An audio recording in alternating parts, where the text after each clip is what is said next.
Welcome to the 245 podcast, a special takeover episode of the podcast, our second one with your host, the main character of the 245 podcast. I can say that because no one else is here except for me, Micah Clark. I am here.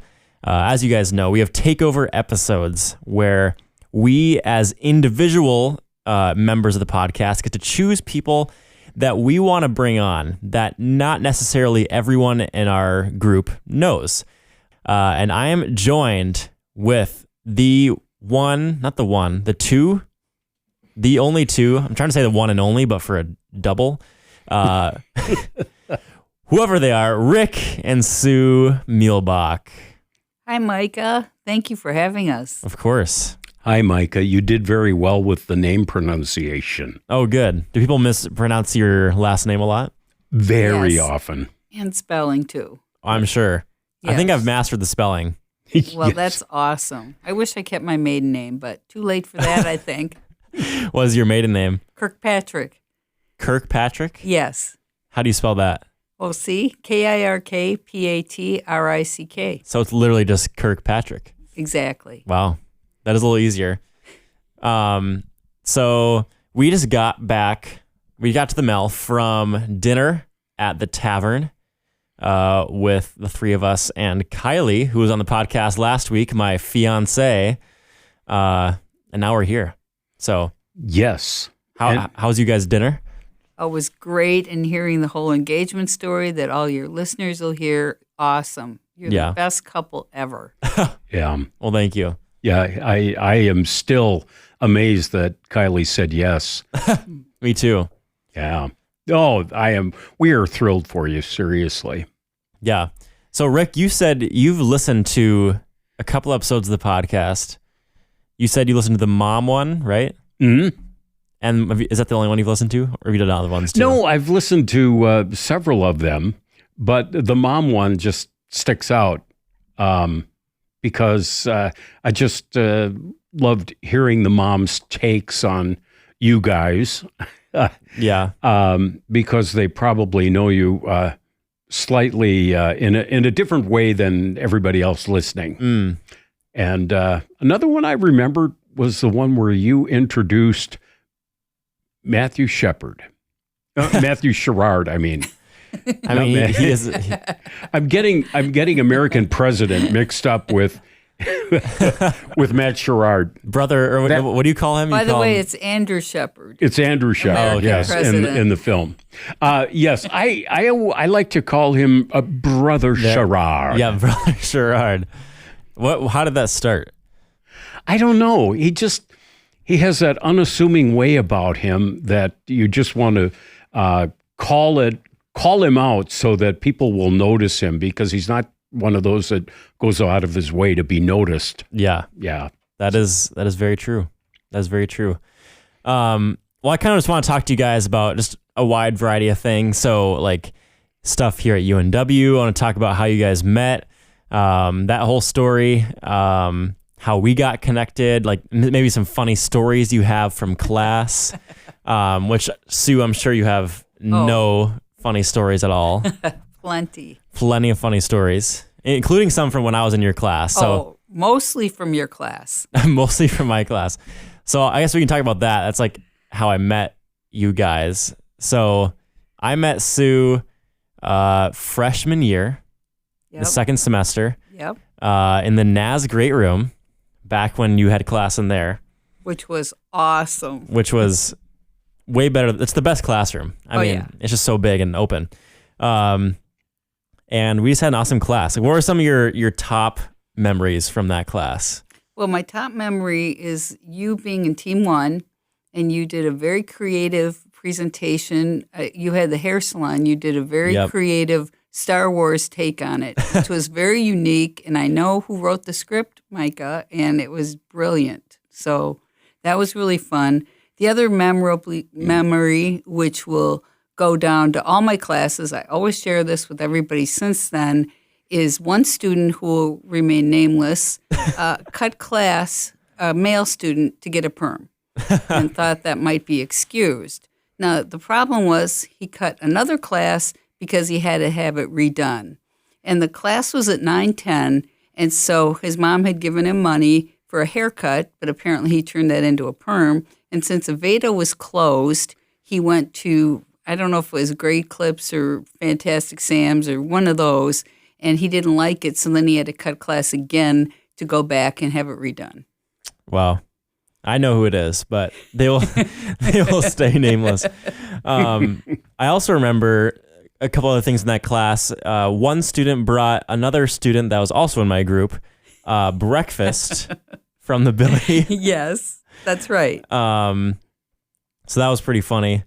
In the middle of a presentation, a student presentation, He just came in the great room, set down the breakfast, and left. Yeah. So hopefully we did learn something, and I'm not going to get fired because of that class, but that was a while ago. So hopefully we're out of the woods now for that. It's okay. No one that could fire you listens to this podcast, so you can say whatever you want. There we go. I'm just kidding. Should probably be careful a little bit.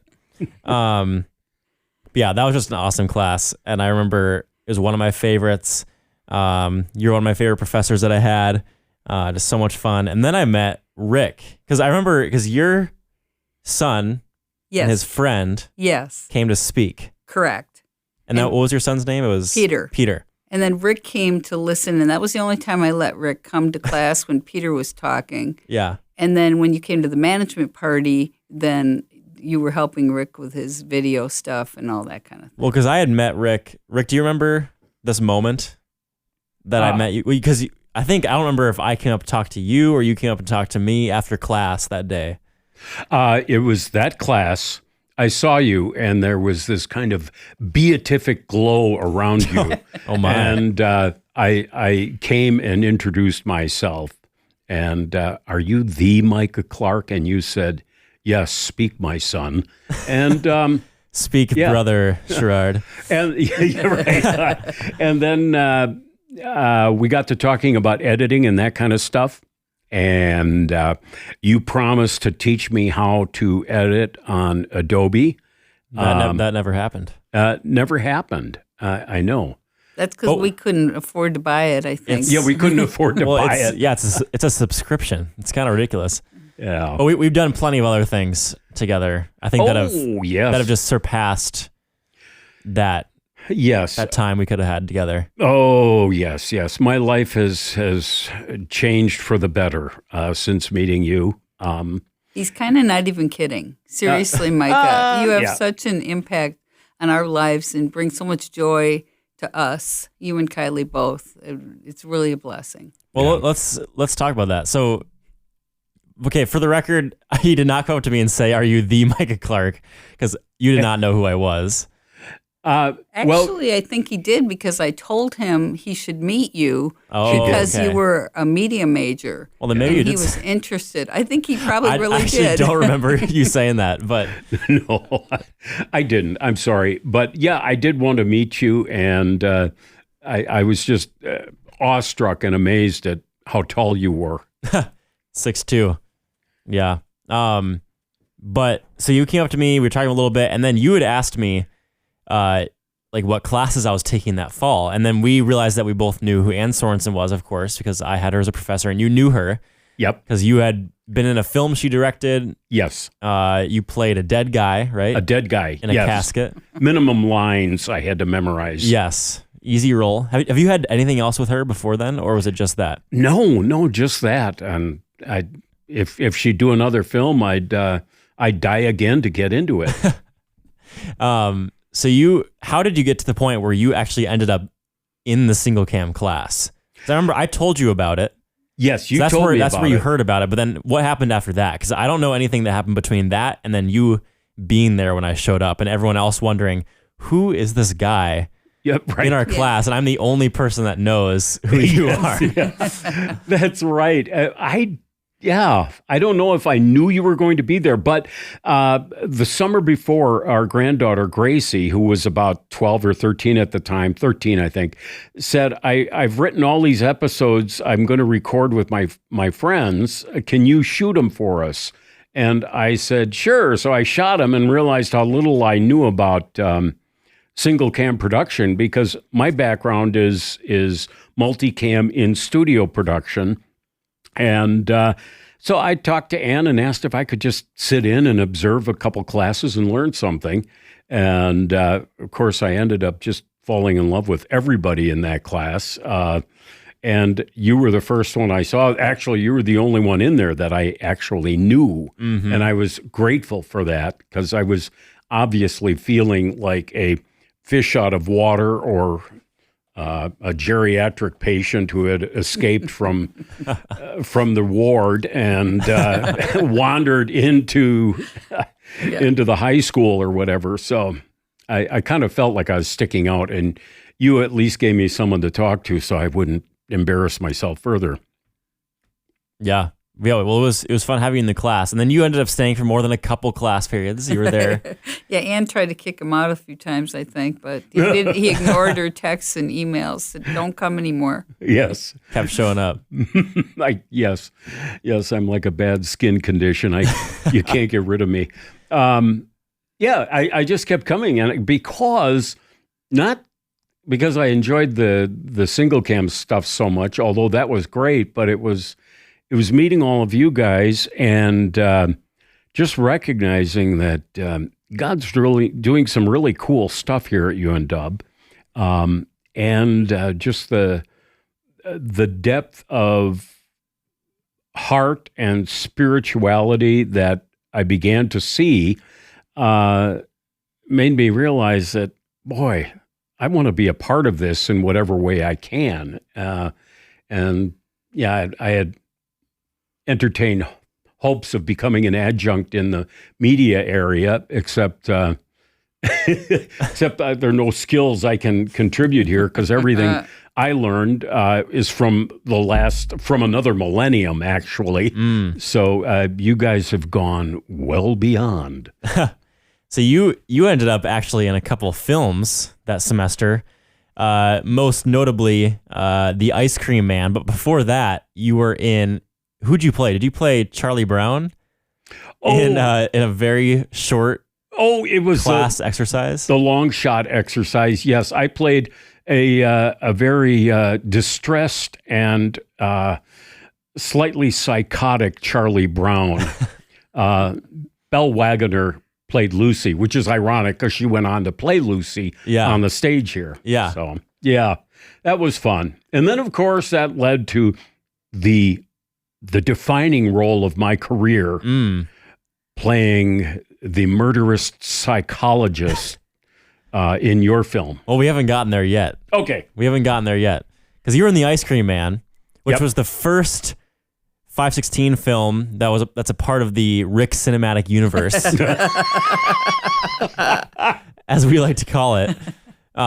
Which fun fact, by the way, there's this app called Letterboxd. I don't know if you've heard of it. No. But, me and a bunch of our film friends has it. And it's where you can mark every film that you've watched and you can rate them. And wow. Krister, who made Sam Dies at the End, 516, he figured out how to get his film onto Letterboxd. Wow. Oh. So he did that, and a bunch of us rated it 5 stars and gave it reviews. And then Riles put Entropy on Letterboxd. And we rated it and stuff. And my review was one of the top 3 films in the Rick Cinematic Universe. That's awesome. Because it's that one, Truth or Grief, and The Ice Cream Man. And then I put The Truth or Grief on this. You put it on there? I put it on there. And Riles did a similar comment onto my film that I did on his. And then Isaiah Johnson, who he was in Sam Dies at the End. He was Samson. Oh, yeah. And he reviewed my film, Truth or Grief, 5 stars, and he said, "Can't wait to see all the Rick variants in Avengers 5." So we're going to get a film where all 3 of your characters meet each other. I think that's the next awesome. That's the next one in development, I think. Okay. That we're working on. Okay. If I keep putting on weight, I'll qualify as Thanos. There you go. But yeah, I know we just loved having you in the film and working with you in The Ice Cream Man. That was a joy all the way around. All you guys. Was a lot of fun. So, Sue, what did you what did you think about Rick being on the big screen at 516 in his debut as the Ice Cream Man? Like, what were your thoughts watching it? Well, my thoughts were I hadn't seen it ahead of time. So I didn't know, and I thought he did an incredible job, and it was so touching. And but to see his dead wife wasn't too great. But other than that, it was really well done. It was fun to see it, and you guys did an awesome job in that film. And then the next time when we added to the cinematic universe, then I got to the point of jealousy because I grew up in a super competitive family. And I try to compete with Rick, which isn't any fun because he's non-competitive. So, if you win at a game, you're like so happy, but he doesn't care. Yeah. So that it's not that fun. Yeah, but anyway, I get that. So then this year when he was in your film and Ryle's film, and he told me he just had like a little part in Ryle's film, which wasn't true, but he was the main character, of course, in your film, which was the best. But anyway, so then people were texting me, Rick's killing it, Rick's great, and Rick's, and then when he yelled when you were getting all the awards, way to go, Micah. And then I nudged him and said, just stop. You've had enough attention tonight already. I was trying to give Micah more attention. I appreciate that. No, but it's great. And I love the Film Fest so much. I tell all my classes, this is the event of the year. It is. And you better get your tickets right away or you won't get them. And I cannot tell you how much I love the Film Fest and what an amazing job you guys do. Yeah, because we sold out this year. Yep. Yeah. For the first time ever or in a long time. Wow. Sue, you neglected to mention that you were basically had the opportunity to play That is true. I the did. wife in Ice Cream Man. And I didn't know. Rick said, well, Josh wants you to play the dead wife. And I'm like, I'm not playing the dead wife. Okay, one, no. And two, well, it's too close to home. I don't, we've been married so long and, Rick's such a great husband. And I just thought, no. You don't want to. Plus, I didn't want to look ugly with all the, weird makeup on and stuff. That's probably the real reason. Yeah. Yeah. Well, that is fair. That is fair.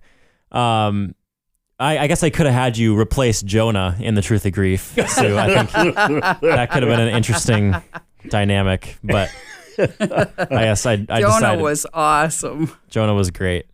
So yeah, Rick, you were in the class. You're an Ice Cream Man. We got to know you a little bit more. I know. And then I wrote The Truth of Grief with you in mind because after seeing you in The Ice Cream Man, I wanted to have you in a film.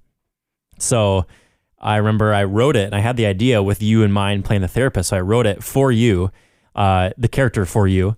And I remember we went to Olive Garden last summer, which is also where you met Kylie. Yep, that's right. Because she was going to be in your class, Sue. Yep. And then I told you I wanted you to be in the film, and I explained it, and you were just like, yes, immediately, which was super fun. I know. Then we went to Original Pancake House. Oh yes, we did look over the script before it completely changed. I know because I gave you a version of the script, and then we completely changed it, but. That was just a super fun experience. And then getting to see you in Entropy 2 was just awesome. I know you guys have both met a lot of people in the last few years. Sue, you've met a lot of people in your class, and Rick, you've met a lot of people through Sue and your new class and through other actors that you've played in our films. Just to interject here, every good experience I've had in life and every interesting person I've met, it's because they've come through Sue. So That's not true. It's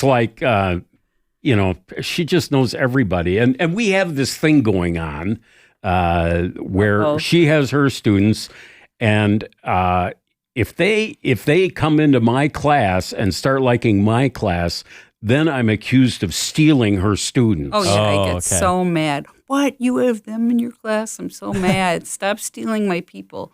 Yeah, I had to give up I'm 2 so draft possessive. picks to allow you to come into my universe, Micah. Wow. How much crossover do you guys have? It's getting to be more and more because Really? Rick's doing, now he's done interpreting scripture and Christian thinking and living. and now he's doing 2 more interpreting scripture, and it's surprising how many non-freshmen are taking it. Because, and sometimes we had this poor kid, he had me at 11:25 and Rick at 12:45.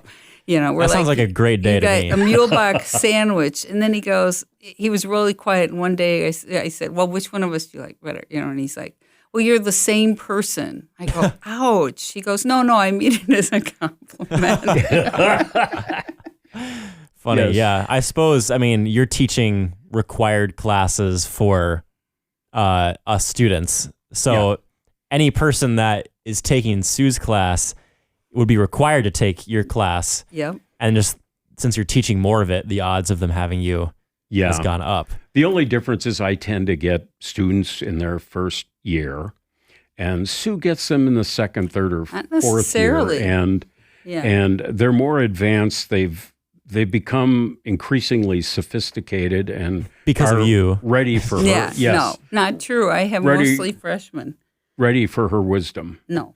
I feel like you have mostly freshmen. So. Yeah, I have mostly freshmen.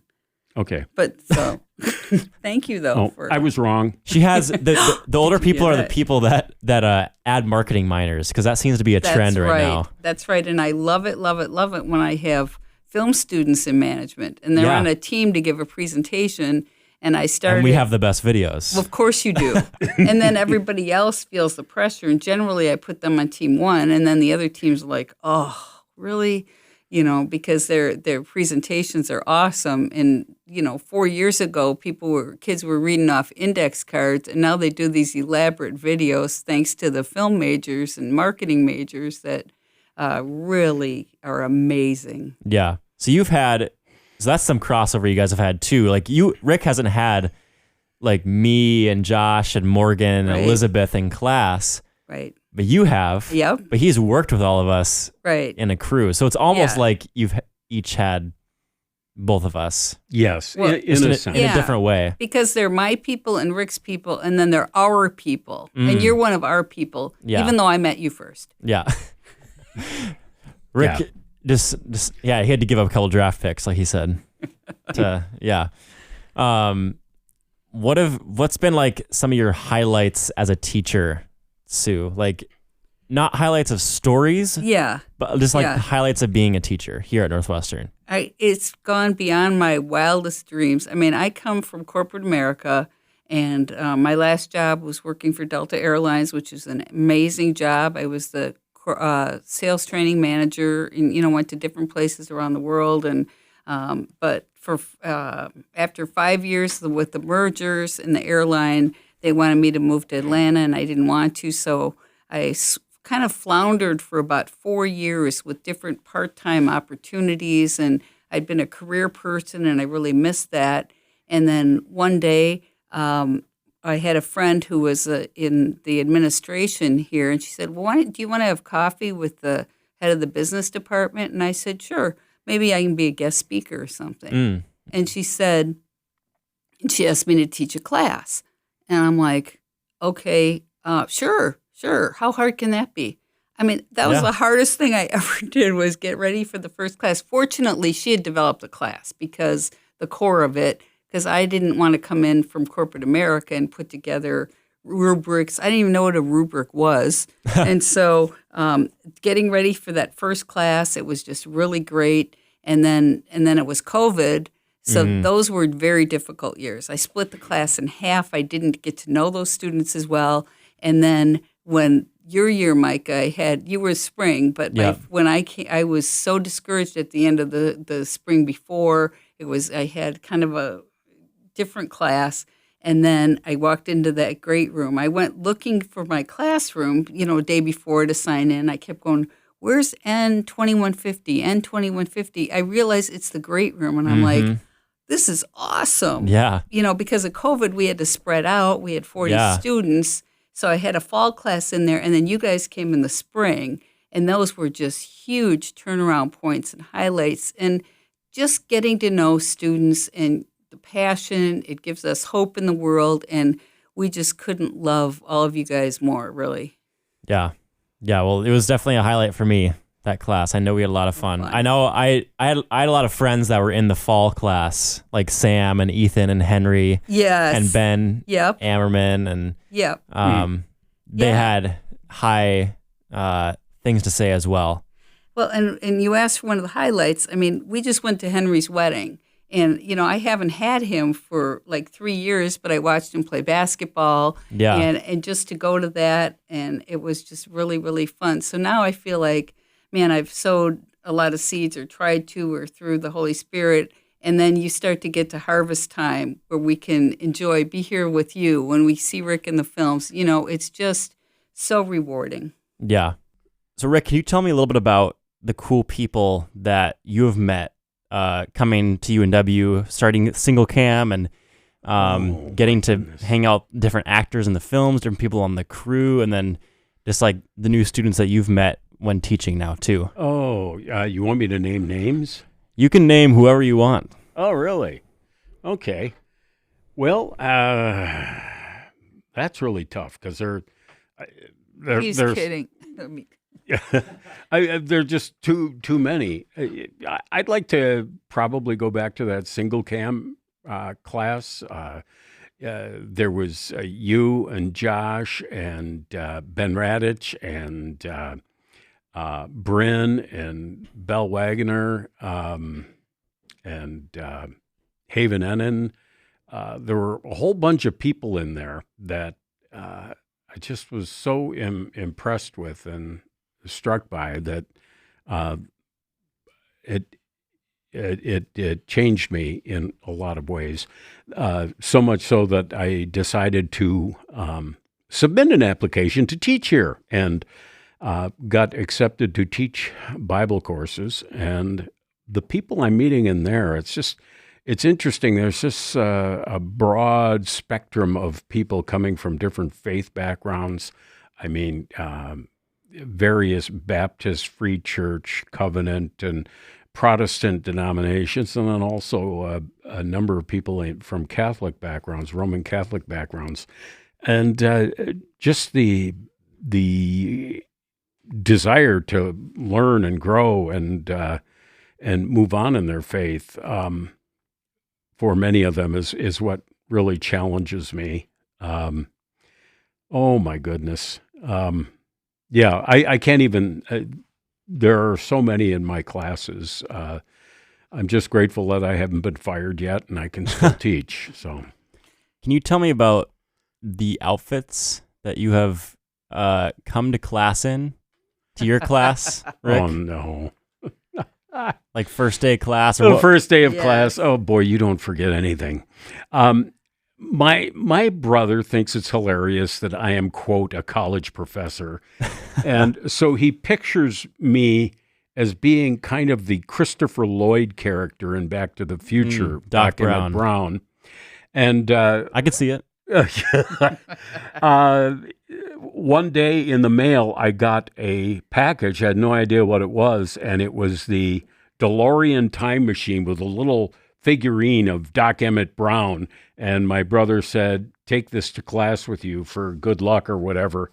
And so that first day of class, I put on my Doc Emmett Brown robe and white wig, and I had the whole class pose with me, and I sent my brother a picture of us holding that car. And you know what's remarkable? I looking back now, I think, it was their first day with me, and they probably thought, what is wrong with this guy? And who's Doc Brown, and what's Back to the Future? Exactly. Yeah, most we know who they are. Well, you do, but those kids didn't know very many of them. No, that along with High School Musical is one of the classic trilogies that has defined my life. So yeah. Two of the most important trilogies in the world, really. Yes. High School Musical. Yes. Yeah. And Back to the Future. More so than Lord of the Rings. Yeah, definitely. Yeah, that was light fare. Yeah, that was kind of lame. There's no comparison there. No, Lord of the Rings, very good. So Rick, I know the answer to this, but I'm going to make it sound like I don't, because this is how interviews work. So Rick, what makes you so qualified to teach Bible classes? Like, are you just some guy off the street that reads his Bible, or what's the deal there? You nailed it. Thanks. I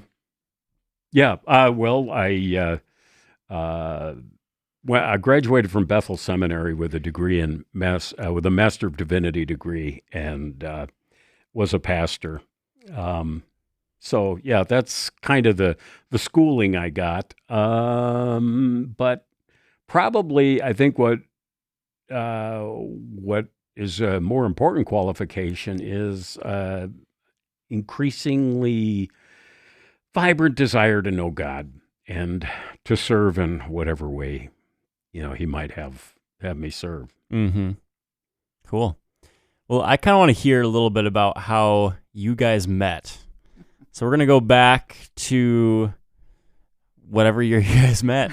The turn of the century. I don't know. No. Yeah, the 1800s or yeah, exactly. 1700s or no. Well, remember, I've got the DeLorean time machine, so we can do that. Yeah. Right. Well, Rick wanted me to take this one for starters, so I didn't correct him. But we met actually when I was a senior in high school, and he was a sophomore in college. But he was living at home with his parents in Milwaukee, sharing bunk beds with his 11-year-old brother. So, he wasn't exactly what you would consider a college sophomore. But we met through a musical. It was called Sitting on the Fence, that we met through a church called Elmbrook Church in Milwaukee. And I had grown up Protestant, mainstream. Rick had grown up Catholic. And it was a church. A person named Stuart Briscoe came to Milwaukee, and they called Milwaukee the evangelical graveyard because a lot of people didn't know about having a personal relationship with God. And Stuart and his wife, Jill, were from England, so they had a British accent. I mean, why wouldn't you want to go to church and hear someone with a British accent? But yeah, of course. The place just exploded. And so Rick and I met there, and then I went to Wheaton my freshman year, and I loved it, and fell in love with Christian College, which is another reason why I love UNW. And then Rick went to Madison. I thought this was someone named Christian College for someone. You said I fell in love with Christian College, and I was like, well, who's this guy? Yeah, I didn't really love Rick. That's not so far from the truth, because he dragged me out of Wheaton to go to Madison my second year. So I did love Christian College more than, I guess I loved you more. Otherwise, I wouldn't have gone there. But I tell him now, I'm like, I don't think I ever would have left Wheaton.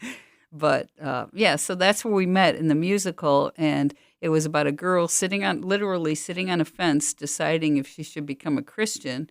And Rick was on the bad side. He also played Cain, who wore this weird, what did you wear, like a toga kind of thing. And then I was versatile. So sometimes I'm on the good side and sometimes I'm on the bad side, and you do different songs. Good and the bad side were trying to pull her toward their side. It was very basic, but it had some nice music in it. But anyway, and so one day Rick follows me out to the good side. I said, what are you doing here? You're supposed to be on the bad side. Oh, sorry. And then he had to go be on the bad side. But we met through this musical, and then he was my first boyfriend. He had like 13 known girlfriends before he met me. He was prom king. At his school, he was super popular. We went to different schools, but he was my first boyfriend, so I married him. Oh, there you go. Mm-hmm. Yeah. Once there was a kiss, we felt that it was the honorable thing to do. Yeah. So you went. How far apart were your high schools? Did you guys go?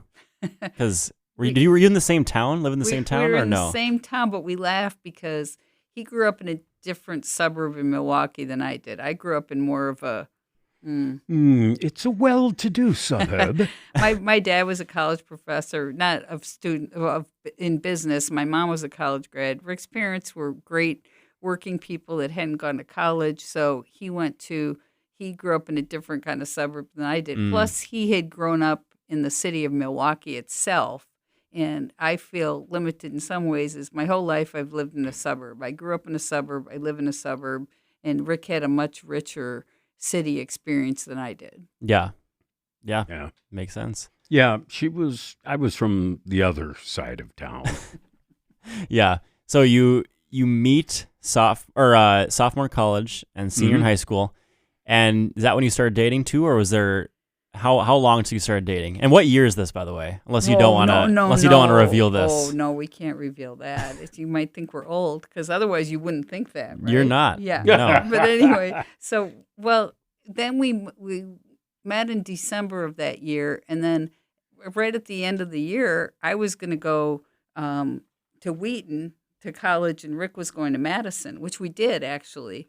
And and he broke up with me right before I went to Wheaton. Mm-hmm. And he just said, well, we're going to be separated for a year. He's going to Madison. I'm going to Wheaton. So if you don't know, that it's about 2.5 hours apart, maybe 3 hours driving. So we were going to different experiences. So he broke up with me, and I found my high school journals under our bed like 2 years ago. Okay. And I'm just like, I know I'm supposed to marry him, and he just broke up with me. So It was really kind of cool. And then I got one story when in the spring of that year. So I started getting to know other people, and there was one guy I kind of liked, and I loved Wheaton. Well, all of a sudden in spring, Rick decides we should be back together. And generally, I've been the decision maker, the assertive one of our marriage ever since this time, after we got married. But before, Rick was a little more assertive. And he's like, I know we're supposed to get together, so I'm coming to pick you up. I'm leaving Madison. I'm going to drive and pick you up. And we called it the Bermuda Triangle. You drive from Madison, Milwaukee, Wheaton, and, through Chicago and all that. Rick has no recollection of driving. He would fall asleep on the freeway the whole time. So good old Rick, the nicest guy on the planet, had promised this girl he would drive her home to Milwaukee over the weekend. We changed his plans because he wanted to go to Wheaton, which was farther and way out of the way because it was a Chicago suburb. She goes, oh, I'd love to see the campus. Why don't I go with you? And Rick's like, okay. He wants to come and pick me up so we can get back together. But he's bringing another girl with him. He's bringing another girl with him because he doesn't have the heart to say, why don't you take the Badger bus back to Milwaukee? Here's some bus money, or I'm sorry, I'm going to go pick up my girlfriend. No, she's sitting in the back the whole time for goodness. 2.5 hours while we're getting back together. So did you like this girl, or are you just a friend? Right. Oh, I just felt bad, He didn't even know her. Not giving her a ride after I promised it. But so all the way from Wheaton up to Milwaukee, that couple of hours, girl in the back seat, and Sue and I can't talk about the things we need to talk about. So it was super awkward. And actually the funnier thing is how we got engaged. Well, did we get engaged? We're married, but I'm not sure we ever got engaged. Really? You can tell that story. No, you tell it better. Well, Milwaukee has a lakefront that is just beautiful. And one night we were wandering around Bradford Beach, running around and just playing on things. And we were climbing on the lifeguard tower. And what did you say it, or did I say it? I think I said, probably I did. Oh, we should probably get married. Rick goes, okay, or, something like that. So we figured then we were engaged. And okay. So we went and told our parents. Well, I was 18, you were 20, maybe. So we're super young. And then our parents were like, well, no, you're too young. And so this is during your freshman year of college? I was still in high school. Freshman year. Freshman year. Toward the end of your freshman year. Because he had because you were at Wheaton and he... That's right. Okay. Freshman year of high school. So we got engaged that summer. We were going to get married the next summer. And our parents weren't too excited about it, but they were pretty good with it. And plus, in those days, it was a really big deal if a Catholic married a Protestant, much more than it is now. But our parents were pretty much on board. But my grandma said, you should finish college first. And I'm like, oh, Grandma, it's no big deal. Well, Rick doesn't have a job. Nah, Grandma, no big deal. So we just didn't think anything through, really, and God just led us. It was insane. And then our daughter came along a year and a half, beat the 90% odds, and came along a year and a half later. I never babysit. I wasn't really that interested in little kids. So then we've had the daughter, and then we had our son right after that. But one of the funnier stories when we were engaged, we went to a premarital counseling class, and we didn't really like the pastor that did that because Stuart Briscoe was going to marry us. So my family knew Stuart really well. I did. And so I went to Stuart and I go, this premarital class is really boring. Was taught by one of the associate pastors. Yeah. I'm 19 and I tell Stuart, well, it's kind of boring. I don't know. Do you care if we don't go? He goes, oh, no, you don't have to go. I mean, I'm 19 and I couldn't possibly benefit from any premarital counseling. You just knew everything. I did. Yeah. So you never actually like got a ring to the usual proposal. You just kind of said, well, we should probably get married. I got it later, but I was mad at Rick and I still married him because I was at Wheaton. They had this candle passing thing where you'd go and you'd meet in the lounge, and then they'd put the ring on a candle and pass it around. Then who's ever engaged gets to take it off and put it on. Got it. But somehow I was not assertive enough to tell Rick, well, I really want a ring before I leave Wheaton because, I want to do the candle passing. So he never did. And I never said anything, which is kind of shocking at this point. But but we just feel like God has led us. We didn't pray about things like we should have. We didn't make a ton of decisions. A lot of things we did were kind of circumstantial, but yet God has been faithful to us all these years, and we're so grateful. Wow. So you got married at 19. I was 20 by the time I met. In 21, I had our daughter. So you were 22 when you got married. Correct. Cool. Yeah, that's how old me and Kylie will be. Well, there you go. It's perfect. It's meant to be. Yes. That's right. You are our future. Oh, no. Oh, Lord help us. Oh, boy, that's terrible, Micah. Poor Kylie. Poor Micah.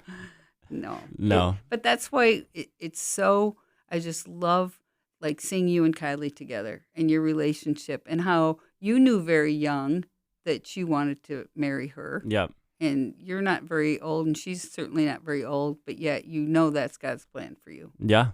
Mm-hmm. And here we are. But you are considerably brighter than I am when it comes to setting up the engagement. Oh, and that beautiful ring. Yes. Yeah. You actually had a ring. Yeah, that would help. I don't think they have any candle passing here at Northwestern. No, I guess not. If they did, she could do it. Yeah, exactly. And no one would be surprised. Yeah. No. So yeah, you got married, you had kids, and you had a long career, and then now here we are. Yeah. Mm-hmm. And we are just having a blast. Yeah. Just another fun stage of life. Probably different on the other ones, but I'm sure. Yeah, it's great. And one thing when you asked earlier about the highlights, one of them for me is just the school itself and the crossover between the film and management and this, and we live so close to campus. All my career jobs, Rick's too, where we commute a long way to go to work. And now we're so close to have you in management, have you do the film, and then seeing you in Anastasia. I mean, it just is such a blast. Yeah. Going to sporting events here, knowing all the players and, the plays, the music, the concerts, the choir, everything. Yeah. I mean, you guys are at everything. And we love it. We're always inviting you guys to things. I know you guys have come to a lot of our Northwestern choir concerts. You've gone to every show that Kylie and I have been in, Anastasia and Charlie Brown, which I know you guys just loved seeing. Yeah. And you go to Film Fest every year, and like you said, sporting events. I mean, you have a lot of sports guys and girls in your classes, and you get to know them. And I've seen you guys at basketball games and football games and volleyball games and all that stuff. So I think everyone on campus, especially. And I'm sure there's some of us that know you better than others. So I know you guys really well. Yeah. There might be some people that you don't know as well, but you still know. But what we just love is that you guys are supportive of all of us. It's just such a blessing. Well, I know we love having you guys in our lives. Well, you're sweet, because sometimes I wonder if we're a little bit stalkerish. And I tell Rick, no, we can't go again. Seriously, just give them some space. So it's nice to hear that. No, we love it. You guys have been very supportive of us, me and Kylie, and I know a lot of people appreciate you. I mean, I've heard from Josh and Morgan and all of them.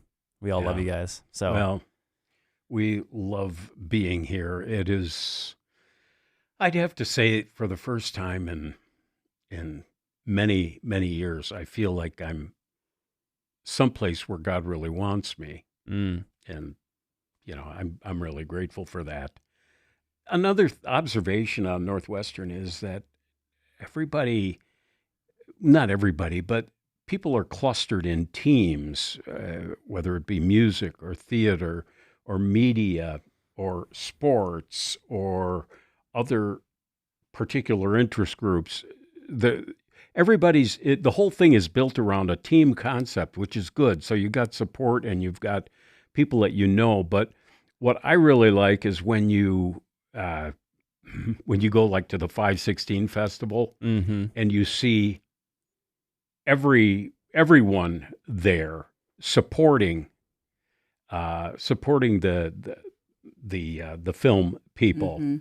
There's that crossover then that I really like, and vice versa. When you go to athletic events and you see theater people or music people there, and it's like we've got our clusters, but also we care for the other clusters, and that's kind of a model of what the church is to be like too. Well, and you're in everything. I mean, you're in choir, you're in film, you're in, there's football guys in choir. There's, other people. The choir sang at homecoming. You know, I mean, just stuff like that. That's so cool. Yeah.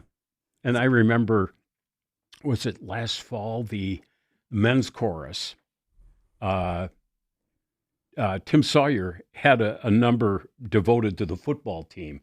Oh, yeah. Was it the song that they sing? Yes. Yeah. Yep. I know what you're talking about. Yeah. I just think that is so cool. Yeah, Sawyer is the vocal coach of the football team. And every football team needs one. I know. He calls himself that. And he's down on the sidelines of some of the games, and he sings with them beforehand, and I know they all love him too. So, good guy. Yeah. Well, I think it's time that we wrap up the podcast. It was great having you guys on for this takeover episode. Hope you guys enjoyed it. Enjoyed talking. I think it was a good conversation. I'm going to have you guys, before I give the final sign us off of the podcast. You think you can do that? I think Rick can do it better than I can, but if you're looking for closing, I want to say how much we love you and Kylie and so many people here that are just really, really special, especially you and Kylie. Oh, well, thank you. Thank you. Well, I'm going to have you guys say at the same time. Okay. Thanks for listening to the 245 podcast. And then I'm going to count down. You guys say it, and then I'm going to say my final thing. We'll be out of here. Okay. So. Oh, what are we saying again? Thanks for listening to the 245 podcast. Okay. So I'll count you guys down. You ready? Mm. All right. 3, 2, 1, go. Thanks for listening to the 245 podcast. We'll catch you on the flippity flip.